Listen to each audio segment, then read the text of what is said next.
I don't know why this was an epiphany to me this morning, but I could totally make my character into a Cyclops. Good morning, welcome to my first devlog on this game. I've wanted to make devlogs about this game, this project, for quite some time, but there's been the issue that I'm a long way out of the early stages of development, so, well, I guess this video is going to be filling you in on the context of what I've made so far.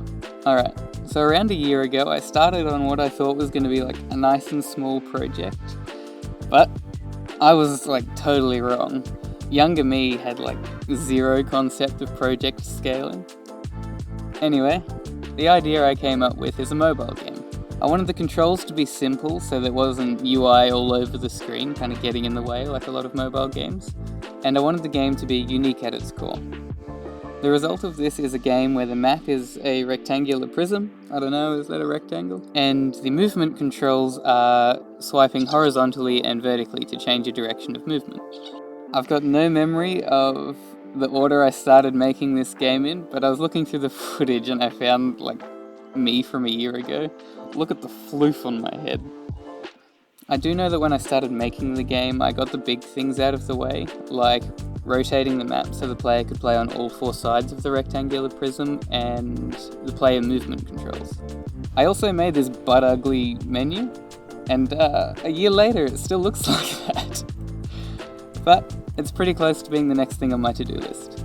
A lot of the coding that I've done in this project was on concepts I've never touched on before, and that didn't help me work fast, and it also made the code so gross that it looks like modern art. I'm so funny.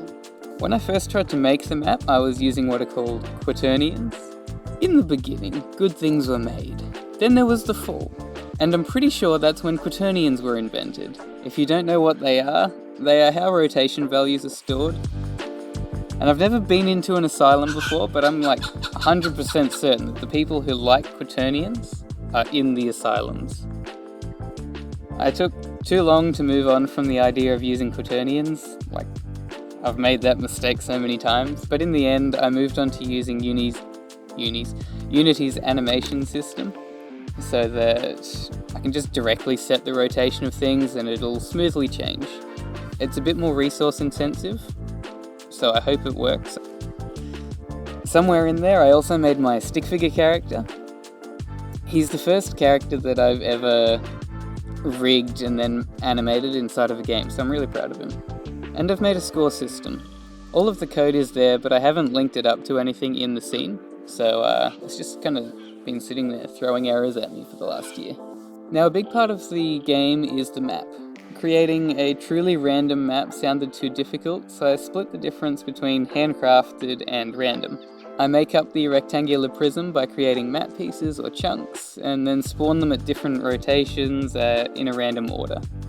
I feel like this allows the player to become skilled at the game while mixing up the game so it doesn't become the same every round. I should also tell you that the game does increase with difficulty as the player goes along. There's a difficulty selection menu at the start, and no matter what you pick, the difficulty is going to go up to the hardest one. I ain't so good with the art, but this is what the few chunks I've made look like.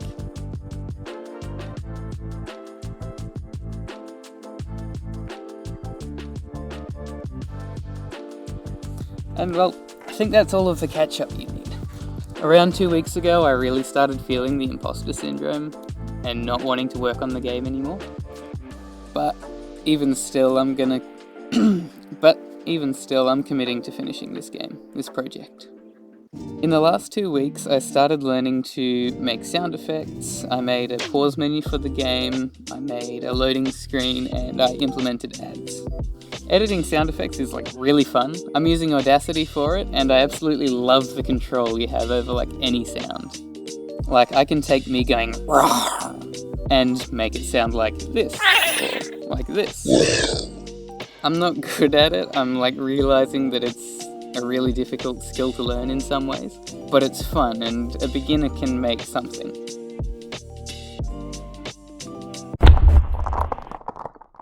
This is also the first time I've put sounds into a game, so I'm learning that as well.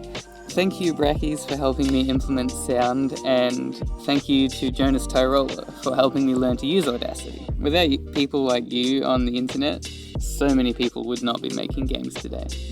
Very awesome. Thank you so much. There's not much to say about the pause menu. It pauses things. I'm not content with how it looks yet, and I had similar feelings about the loading screen, but this is what the loading screen looked like, and this is what it looks like now. I think that there's a definite improvement, even though it's just words on the screen. It matches the vibe of the game much better. Ads. Money is the root of all kinds of evil, including ads, and I'm gonna use them anyway. Ads were a lot more painful for me than they should have been, but that's because I suffer from square brain. I found a couple videos on the topic, one really great one and one really crappy one. One that just kind of left me confused and lost and for an hour. Weirdly enough, I was having issues with the ads, and the only fix I could find was to remove the potential for the ads to be iOS ads. The perfectionist in me hates the idea of deleting something for reasons I don't understand. Ironic when my art looks the way it does, but I won't be putting it on the Apple Store anyway, so I concede. I really appreciate you watching my video. This is something I really love doing, and I hope I can keep doing it.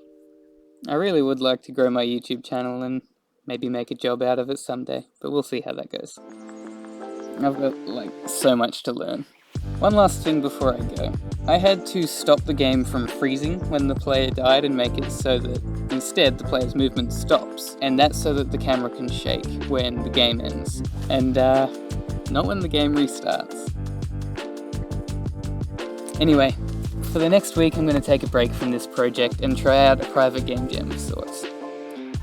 I want to make a truly small mobile game, something that will only take 4 or 5 days to make with the time I've got.